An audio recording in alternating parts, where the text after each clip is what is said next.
বলেছিল যে আমি একদিন আমার 6টি ফুল আর লক্ষ লক্ষ প্রজাপতিতে ছেড়ে চলে যাব। এমন একটা দিন আসবে যেদিন আর্মিদের মাঝে সকালে ঘুম থেকে উঠে আর্মিরা ফোন হাতে নিয়ে মনে পড়বে যে আজ বিটিএসদের লাস্ট কনসার্ট বা আজ তাদের ডিসব্যান্ড হওয়ার দিন। আর্মিরা আমাদের 7 রাজাকে হারাবো।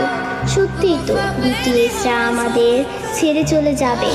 এমন একটা দিন আসবে যেদিন আমাদের অনুপ্রেরণামূলক কথা বলার জন্য বা আত্মবিশ্বাসী গড়ে তোলার জন্য আলেম থাকবে না, নিজের প্রশংসা নিজে করানোর জন্য জিন থাকবে না, আমাদের স্যাড কিং সুকা থাকবে না, একটা মুচকি হাসি দিয়ে সকলকে হাসানোর জন্য যেই হোক থাকবে না, ক্যামেরার সামনে আর্মিদের সাথে ফ্লাইট করার জন্য জিমিন থাকবে না।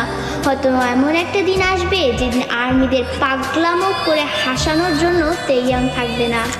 হয়তো সেদিন এমনও হতে পারে বানি ইসমাইল দিয়ে র্যাপ মনস্টার বলার জন্য জাঙ্কুক থাকবে না।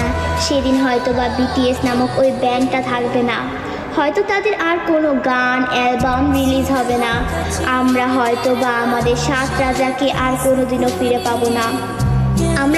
আমরা আর্মিরাই চাই না যে আমাদের প্রাণপ্রিয় বিটিএস 2027 সালে ডিসব্যান্ড হয়ে যাক, কিন্তু 2027 সালেই হোক বা 2034 সালেই হোক, একদিন না একদিন তাদের সব কিছু ছেড়ে চলে যেতে হবে। ডোরেমনও তো রোবট হয়েও সারা জীবন নোবিতার কাছে থাকতে পারেনি, তবে বিটিএস মেম্বারও তো মানুষ, তারা কিভাবে পারবে আমাদের সাথে সারা জীবন থাকতে? তবে তারপরও আমি বলবো আমাদের প্রিয় বিটিএস কোনোদিনই ডিসব্যান্ড হবে না।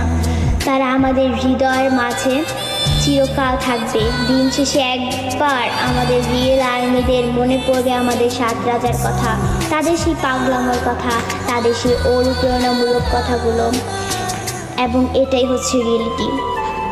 আমি কোনোদিনও চাইবো না যে আমার পাগলামো ভালোবাসার মানুষগুলো আমাকে ছেড়ে চলে যাক।